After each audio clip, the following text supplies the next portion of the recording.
Welcome to the main news, and to present it, I'm Clement Mwanza. The headlines. Parents encouraged to pay school fees in full to facilitate provision of quality education. The Millers Association of Zambia challenged not to hike the price of meal. Police in Tanzania have arrested the owner of a school where 2 pupils died in a school dormitory fire on Monday. Arsenal captain Pierre-Emerick Aubameyang has signed a new 3-year deal with the club. And now the details. Parents of school-going children have been encouraged to pay school fees in full to facilitate the provision of quality education. The Ministry of General Education says in cases where parents or guardians have genuine financial challenges, schools should engage them to agree on a payment plan. Jobix Kalumba, the permanent secretary, says payment in kind should also be accepted. But a cross-section of people spoken to have told Loyola News that the current economic situation makes it hard for them to pay school fees.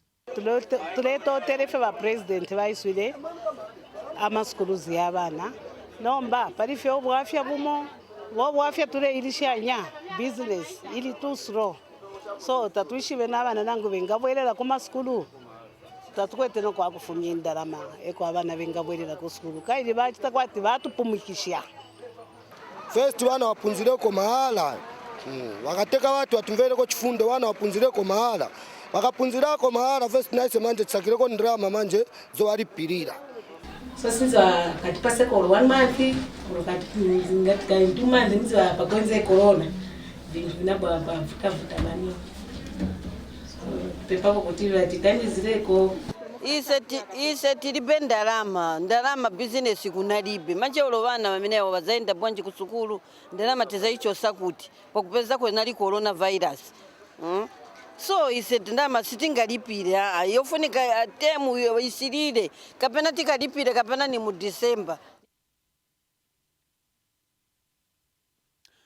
With the school calendar disrupted for 6 months by COVID-19 restrictions, learners in non-examination classes will only progress to the next grade on March 29 next year.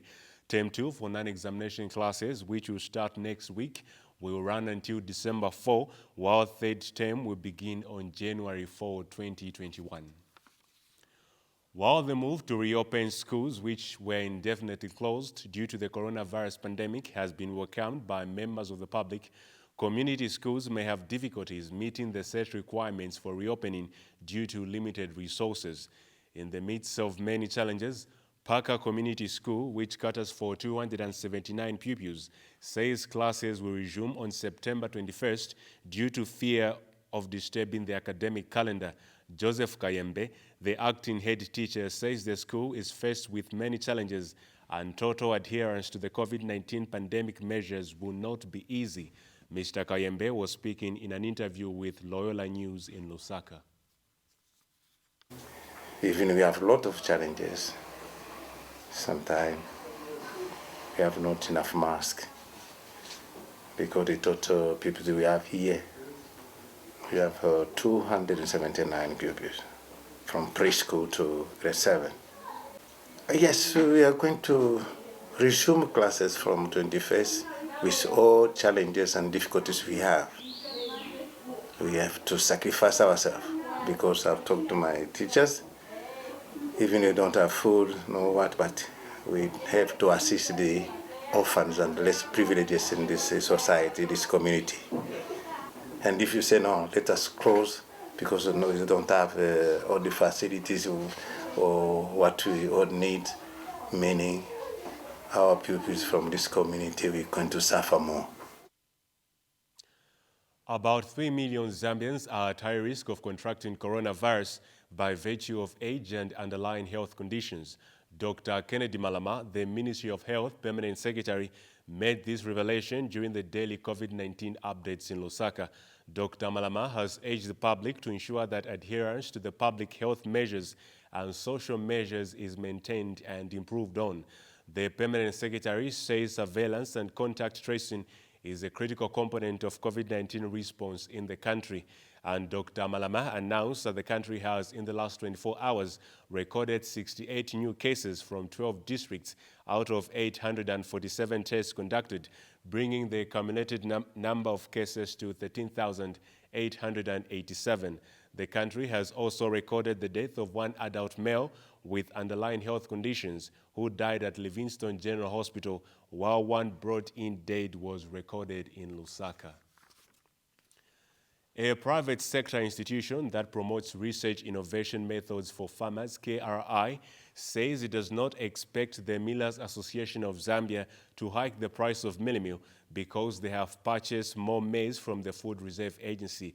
Dr. Frank Kayula, the KRI Executive Director, says his organization expects the Millers Association of Zambia to instead slightly reduce the price of the commodity because the association has bought more than enough maize produce. Dr. Kayula says increasing the price of mealie meal will adversely affect Zambians who are already struggling with the economy. Well, our take as KRI and of course a number of our partners on the ban of export of maize, we think it's not good, and the government may be doing it in good faith. Maybe it's because they are afraid of the unknown. They are afraid basically because they think there will be hunger in the country if they allow export. But it doesn't work like that anywhere in the world, because you know that once they allow export, it means those that are exporting and are getting from farmers, and sometimes farmers themselves, farmer organizations, they may export, make more money, and will be able to buy the following season from the farmers, which means the cycle continues. Market is provided for the farmers. And Dr. Kayula has called on the government to rethink the ban on the exportation of maize, in that farmers produce more when markets are open. He says to keep the cycle of production running, farmers need to be provided with a market for their produce, hence the need to rescind the ban. We don't expect damages, for example, because we know that Millers Association of Zambia will maintain the prices that are ruling now, or maybe even slightly reduce, because they have already bought the quantities that they want over and above what FRA has bought, unless they collude. Unless they sit together and say, no, because we have more maize, let's press it up, put the prices up there, because the ones who regulate meal prices now do not have sufficient, let's go and make a queue. If they do that, they are lost. CPC should come in and say, hey guys, you are colluding and it is wrong, and they should be punished. But if it goes normally, I know my brother Chintala there is a chair, he is also patriotic. The group, I am most sure that they are patriotic. They should not be increasing prices of mealie just to kill the Zambian. The Ministry of Finance has a massive task ahead as it quests to present 2020-2021 budget speech on 25th September against Zambia's weak fiscal position. The much-awaited budget presentation has attracted people from different walks of life who continue to unveil their expectations. A Lusaka-based economist says the government must reverse its service charges decision, which continues to increase every year. Yusuf Dodia has told Loyola News that the formulation of the 2021 national budget should address government's abnormal service charge, which makes it difficult to register companies. Mr. Dodia says this decision has made government become a player in the private sector, which is conflicting its monopoly policy. To register a company in Zambia used to cost 250 kwacha just a year, 2 years ago. Now it's 1,000 kwacha, it's 4 times more. To inspect a company for a permit, whether it's to industrial concern or it's a medical institution, the charges were somewhere around 1,000 kwacha for inspection. Now it's 50,000, 100,000, and you have to do more than one inspection in order to get that license or permit. So government has now become a player in the private sector, in the sense that their services have become so expensive that the government is making money as government departments when we, the taxpayers, are actually funding government through the national budget. It's the reason why we have a national budget that raises taxes to be able to fund government activities is so that government should not become a player in the market. Government should be able to give the services because those services are paid for already through taxes. And Mr. Dodia says the budget must present stimulus packages that will open up other areas to economic activities. He says government must put in place mechanisms that are going to unlock the potential for other possible economic activities, especially in the tourism sector. We've talked tourism for the last 20 years. And in fact, back in 2013 or 2015, somewhere around there, we had the World Tourism Organization General Assembly in Livingstone. And that was supposed to mark the boosting of tourism in Zambia. We've not seen it happen. So we want to be able to see in the 2021 budget mechanisms that are going to unlock the potential of Western Province and the Zambezi floodplains for tourism. Unlock the opportunities in Luapula for Lake Bangweulu, Lake Mweru, and the waterfalls in Tumbachushi, Kawelume, Lubangwe Falls, that are very powerful tourist attractions if we can facilitate the private sector to actually be able to harness this potential. We take a break, but please note that this news bulletin is available for sponsorship. Coming up, Zambia Federation of Disability Organizations expresses concern over the poor implementation of policies concerning the inclusion of persons with disabilities. Street vendors take up spaces reserved for drainages in Chililabombwe. See you shortly. May we use these trying moments to rise to something that's important. Take life not for granted. Tell someone that you love them. If any of you have any COVID-19 symptoms, which are a fever of above 38 degrees Celsius, a cough, difficulty in breathing, shortness of breath, or chest pains, please do not hesitate to call 909 or 0974 49 35 53, and medical assistance will come your way. We hope for the better and leave everything in the hands of God. Together, we can combat COVID-19. Please stay at home for me. I stayed at work for you. Be that change. Please do your best to stay at home. If you must leave your home, please remember to mask up. Keep social distancing of at least 1 meter and wash your hands often with soap and running water or any alcohol-based hand sanitizer.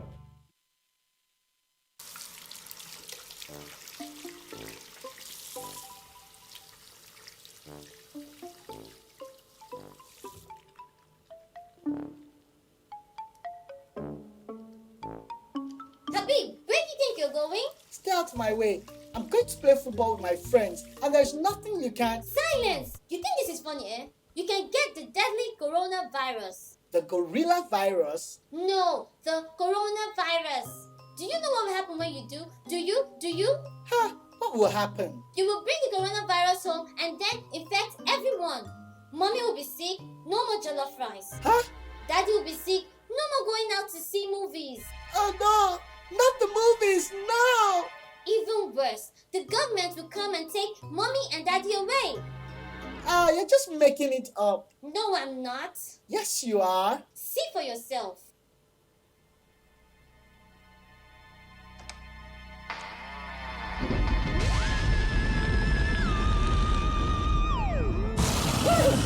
Okay, it's real. It's real. What should we do?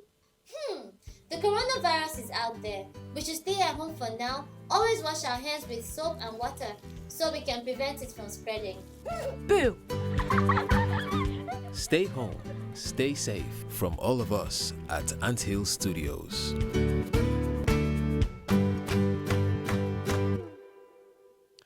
We continue with the news.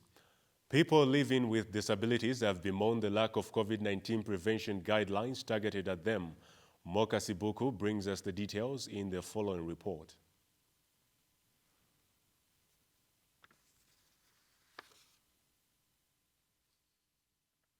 Zambia, like many other countries in the world, has been hit by the COVID-19 pandemic. As the Ministry of Health implements its health guidelines, persons living with disabilities feel they have been left out. Persons with disabilities have been viewed to be at a high risk of contracting the coronavirus. Ian Banda is the president of the Youth in Action for Disability Inclusion. As youths with disabilities, we still face many challenges when it is to access the physical barriers in need to access hygiene facilities, which is the fact that most of the hygiene facilities are not accessible to persons with disabilities. Secondly, there is need to touch things like wheelchairs and crutches. My appeal is we feel swift action by government to include youths with disabilities in response to COVID-19.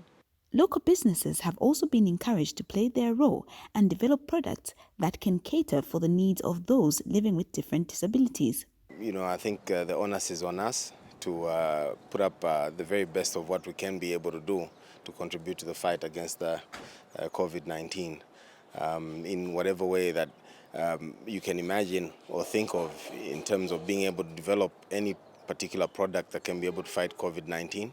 So for the disabled, if you're in a wheelchair, you basically come through there and you wheel yourself in. So at the pedal, on the knee height, you basically got your pedals, which are fully adjustable. They can adjust upwards, they can adjust downwards, towards and away, which you then use your knees to activate your soap. Your soap comes out like that, okay? You lather it on your hands. When you're done lathering on your hands, then you use your knee to activate your water. It is hoped that necessary measures will be taken to enable people living with disabilities to access adequate information and safety guidelines to help prevent COVID-19. Mokasibuku, Loyola News. Zambia Federation of Disability Organizations has expressed concern over the poor implementation of policies concerning inclusion of persons with disabilities. Justin Bakali, the Federation Director, expressed disappointment that persons with disabilities are not equitably represented in Parliament and other decision-making organs, both in public and private institutions, due to discrimination. He was speaking in an interview with Loyola News. Implementation has not been as expected. The policies are there. We still see persons with disabilities not participating in a number of programs. When you look at the decision-making organs, persons with disabilities have been left out. Currently, we can't even talk of anything where we are seeing persons with disabilities participating in decision-making. You look at the political arena, persons with disabilities have been left out. And if you are to go through the Disability Act, the UNCRPD, there are provisions actually that allows persons with disabilities to participate in public and political life. And that has been lacking. So we would want actually to appeal to government to speed up the implementation of these policies so that persons with disabilities can also be visible. Campaigns have concluded in Lukasha and Mwansawombe constituencies, and candidates participating in the parliamentary by-elections have expressed optimism of scooping the seats. 6 political parties are participating in the Lukasha election, namely Patriotic Front, Movement for Multi-Party Democracy, United Party for National Development, People's Alliance for Change, United Prosperous and Peaceful Zambia, and the Leadership Movement. Meanwhile, the Mwansawombe election has attracted 5 political parties, namely Patriotic Front, United Party for National Development, United Prosperous and Peaceful Zambia, the Leadership Movement, and National Restoration Party. Lukasha and Mwansawombe have been at the center of the country's political news as President Edgar Lungu and opposition UPND leader Hakainde Hichilema visited the 2 constituencies to drum up support for their party's candidates. The people of Lukasha and Mwansawombe go to the polls tomorrow, Thursday 17, 2020, to elect their new representatives following the deaths of Mwenya Munkonge and Rogers Mwewa respectively. Voting is expected to start at 6 in the morning. Street vendors have taken up spaces reserved for drainages in Chililawombwe on the Copper Belt. The Chililawombwe Municipal Council is riled that the street vendors are also conducting business on the roadsides. Chilofia Chungu is the Assistant Council Public Relations Manager. Chililawombwe Municipal Council had conducted an operation to remove all street vendors that were trading along the international road. However, we have observed that these traders have returned to the streets and are trading along drainages and are very close to the road. Hence, an operation was conducted this Monday to remove all street vendors pursuant to the provisions of Statutory Instrument Number 12 of 2018 and the Local Government Act Number 2 of 2019. The trading along drainages is of serious concern to the local authority, in that these drainages eventually turn into disposal sites for waste as well as fecal matter, which later may be a source of disease outbreaks in the district. We want to echo that street vending is illegal and Council will not condone such lawlessness in the district. A court in Zimbabwe issues an arrest warrant for an opposition MP after she failed to attend trial. Tiger Woods ranks Winged Foot as one of the 3 hardest courses in the world as he prepares for this week's US Open. Stay tuned.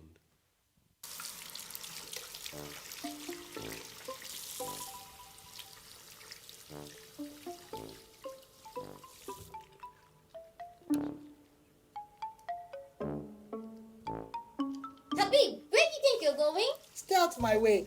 I'm going to play football with my friends, and there's nothing you can... Silence! You think this is funny, eh? You can get the deadly coronavirus. The gorilla virus? No, the coronavirus. Do you know what will happen when you do? Do you? Huh? What will happen? You will bring the coronavirus home and then infect everyone. Mommy will be sick, no more jollof rice. Huh? Daddy will be sick, no more going out to see movies. Oh no! Not the movies, no! Even worse, the government will come and take Mommy and Daddy away. You're just making it up. No, I'm not. Yes, you are. See for yourself.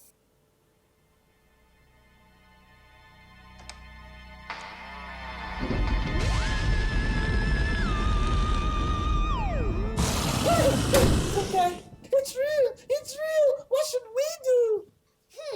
The coronavirus is out there. We should stay at home for now. Always wash our hands with soap and water so we can prevent it from spreading. Boo! Stay home, stay safe from all of us at Anthill Studios.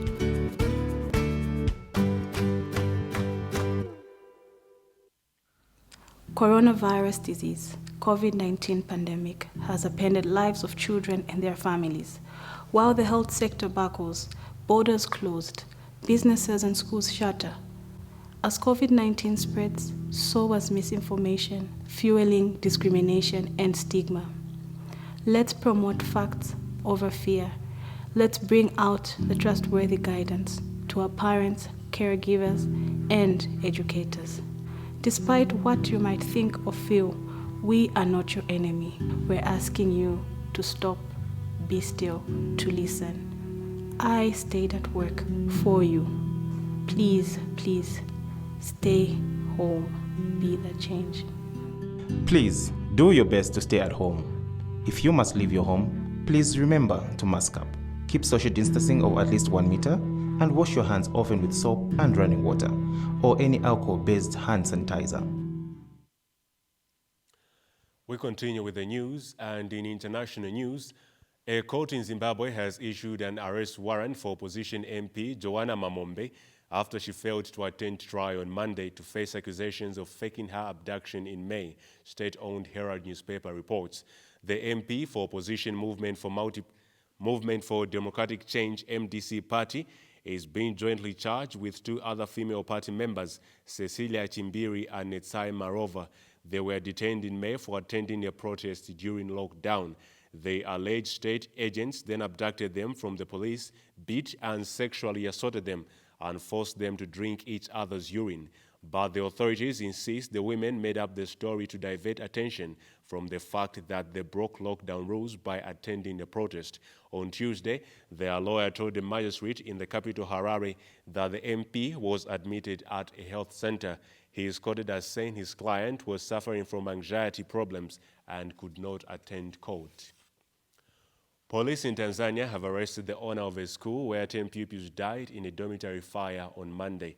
7 other pupils were injured during the fire and have been admitted to hospital in the northwestern Kagera region.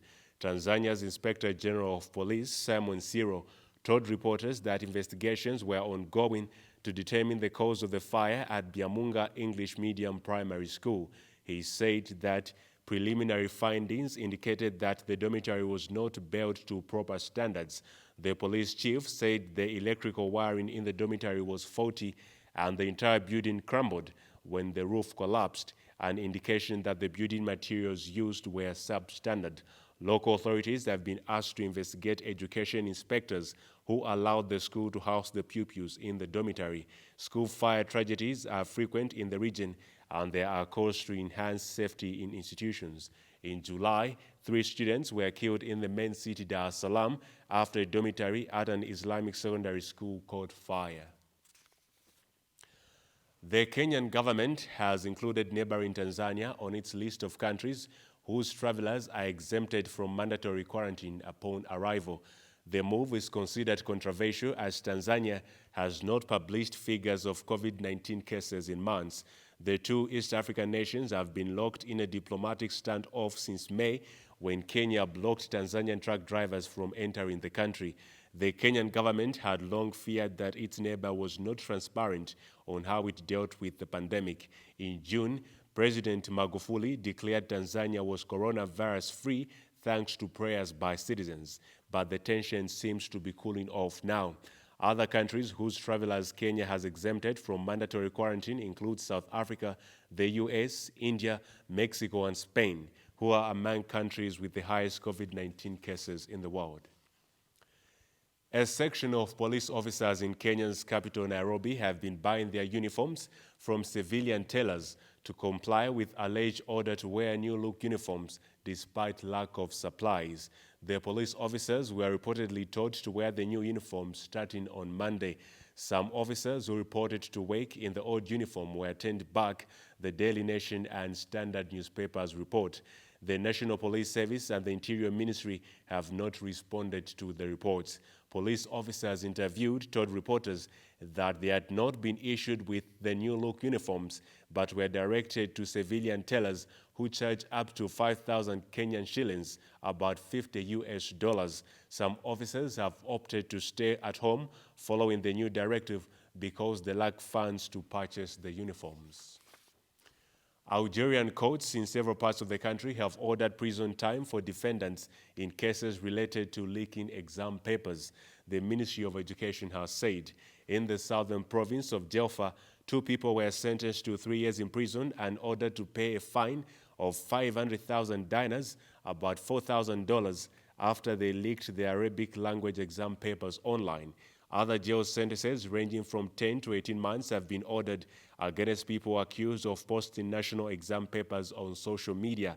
The leaking of exam papers has been a perplexing problem for the government in recent years, with the Ministry of Communication Technologies deciding to cut the internet during the exam period and exam boards banning electronic devices in their centers.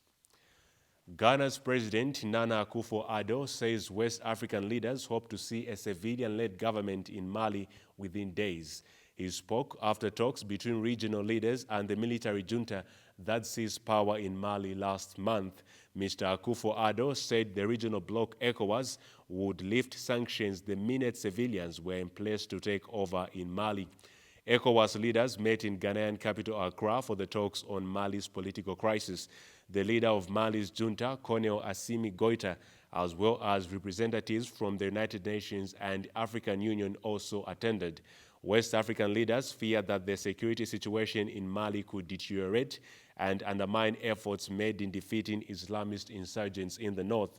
On Saturday, the opposition M5 RFP rejected a proposal by the military for an 18-month transition period. One of Nigeria's main labor unions, the Trade Union Congress, has threatened to shut down the country if the government fails to reverse the hike in the pump price of petrol and the electricity tariffs. In a letter to President Muhammadu Buhari, the union issued a 7-day ultimatum to meet their demands or witness indefinite industrial action and national protest. This is the first major reaction from a labor union to the tariff hikes in 2 key sectors introduced by the government last week. Trade unions have also said they are concerned wages have not kept up with rising prices. The president of the Trade Union Congress, Quadri Olalei, told the BBC that increasing petrol pump prices and electricity tariffs at a time when people were losing jobs in many industries and when businesses were adversely affected by COVID-19 is not the right decision. He said his union is ready to mobilize its members for indefinite industrial action and national protests. And in sports, Tiger Woods ranks winged foot as one of the 3 hardest courses in the world as he prepares for this week's US Open. The championship is making a 5th visit to the New York course. Only once has the winning score been under par. Woods, a 3-time US Open champion, missed his first cut in a major as a professional when winged foot last staged the US Open in 2006. It came a month after the death of his father, Earl, and while he refused to use that as an excuse 14 years ago, he conceded on Tuesday that he had not been fully prepared. Woods finished on 12 over after his 2 rounds in 2006. Australian Geoff Ogilvy eventually won the tournament on 5 over. Woods will be joined by fellow Americans Justin Thomas and Colin Morikawa on the first 2 days in New York. World number 2 John Ram, who hopes to become the first Spanish winner of the major, has predicted another winning score over par if firm conditions prevail this week. Arsenal captain Pierre-Emerick Aubameyang has signed a new 3-year deal with the club. The 31-year-old striker joined the Gunners in January 2018 and won the Premier League Golden Boot in his first full season in 2018-19. Aubameyang's contract was due to expire at the end of 2020-2021 season, meaning he would have been free to talk to other clubs from January. The Gabon striker scored in Arsenal's victory at Fulham on Saturday, the first game of the new Premier League season. He also scored 2 goals against Chelsea in the FA Cup final in July, securing the Gunners' place in next season's Europa League. Since joining Arsenal for a then-club record $56 million, Aubameyang has scored 72 goals in 101 appearances in all competitions. In 86 Premier League appearances, he has scored 55 goals and made 12 assists. The 2015 African Footballer of the Year was made captain in November after Captain Granit Xhaka was stripped of the role by Arteta's predecessor, Unai Emery. That sporting item brings us to the end of the news, but before we go, here's a look at the main stories once again. Parents of school-going children have been encouraged to pay in full to facilitate provision of quality education.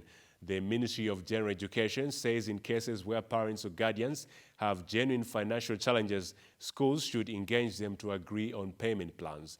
Jobix Kalumba, the permanent secretary, says payment in kind should also be accepted. A private sector institution that promotes research innovation methods for farmers, KRI, says it does not expect the Millers Association of Zambia to hike the price of mealie meal because they have purchased more maize from the Food Reserve Agency. Dr. Frank Kayula, the KRI Executive Director, says his organization expects the Millers Association of Zambia to instead slightly reduce the price of the commodity because the association has bought more than enough maize.